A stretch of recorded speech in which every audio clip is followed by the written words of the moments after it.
The Art Connect app, a distraction-free space to connect, share, and pray. Download today.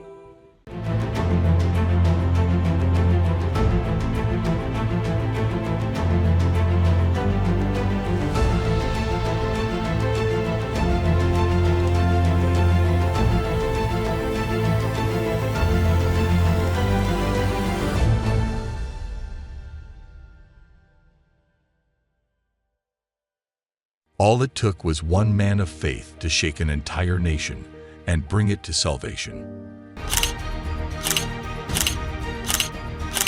Dr. David Livingstone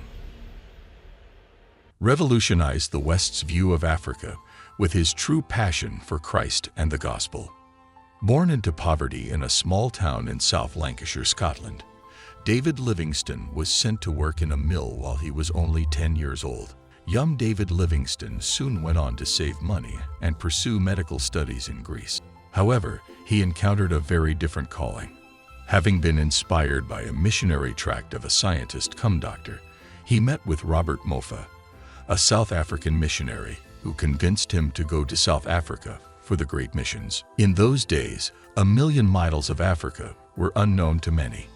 It was a place with ferocious animals and diseases that no missionary had ever visited.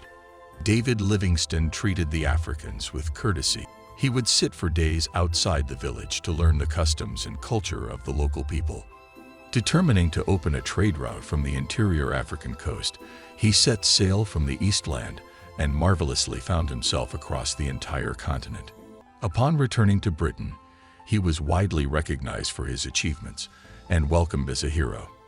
David Livingstone was presented with the prestigious gold medal by the Royal Geographical Society.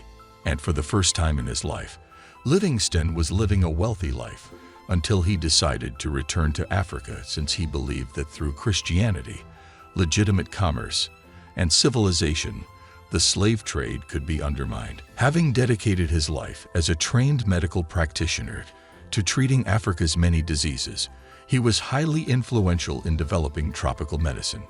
Indeed, Dr. David Livingstone took the gospel to Africa in word and deed.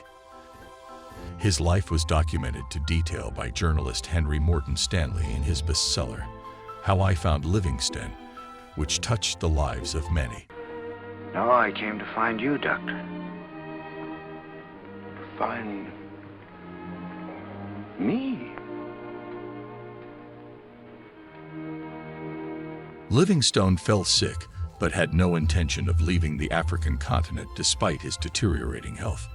One day, he knelt beside his bed in prayer when he went to the heavenly abode. David Livingstone was given a 21-gun salute and a hero's funeral among the saints in Westminster Abbey. He lived a life worth telling and stayed faithful to God's ultimate will in his life.